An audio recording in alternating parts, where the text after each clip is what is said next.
Next detail we're going to add is the hair. So I've got my clay gun loaded up with some brown gum paste and a disc that's a multi-strand disc. The nice thing about this is you can actually extrude a nice little bit of hair at a time. And then what I like to do is take and use my blade to cut it off, because it sticks all the hairs together, so you're not handling individual strands. And so I take and just pinch a little bit right at the top, and then I try and coat with a little bit of cornstarch just so that they don't stick together. When you're dealing with darker colors though, sometimes it'll add a little bit of a cornstarch look to the strand, so you have to be really, really careful with that. But you just want a light dusting of cornstarch so that those hairs don't stick together. So I'm going to take and trim these now so that they're the same length, or at least close to it, and trim off an extra bit from the top.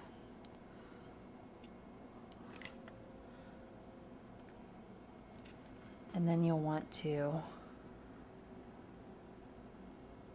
add it to your figure. And then you can use a little bit of water or gum glue to help stick it in place. Just spread it around on there. Whoops.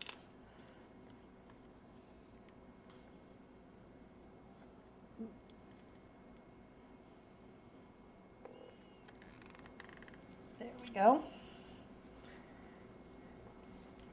And again, because we're working with gum paste, it tends to dry very, very quickly. So you only want to work with a tiny bit at a time. You don't want to extrude a whole bunch of it.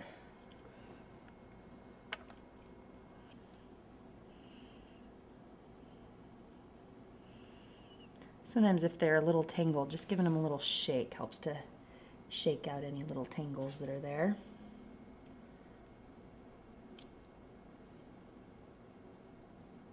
And the fun thing about doing little figurines like this is that you can make them to look like anybody. You can match hair color,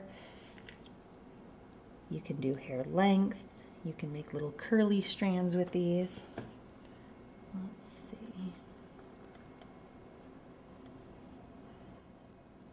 Now I've continued adding strands and sections just bit by bit until I've got enough hair on there. But there are some areas where I've still got a little bit of extra cornstarch. So this is when you want to take just a soft brush before this has had the chance to dry too much, and just lightly brush at it to dust off any excess. If you are working on doing curly hair, I will tell you this is a lot more in-depth, because you can put a really light layer of straight hairs underneath, but then you'll want to do a bunch of little tiny curly ones that rest on the top. And then you'll take and wrap the little hairs. You have to be very gentle because you don't want to stretch and break these. So you'll just stretch it to make little curly ones. Now too, if you're trying to recreate somebody who's got maybe frosted or highlighted typed hair, that can be done too. And what you'll do is just load, when you're putting your colors into the clay gun, you'll load some slightly marbled gum paste into it. And then when you extrude it, it'll have a nice two-tone sort of effect to it.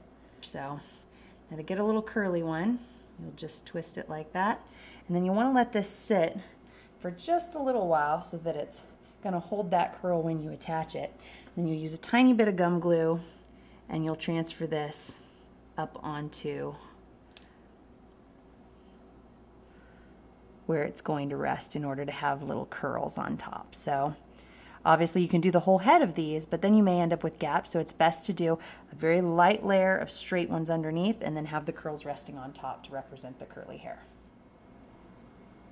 Okay, and so what we did is add little curls all around the back, and obviously you could add about twice this many if you wanted really full curly hair. We're just curling a few on the top.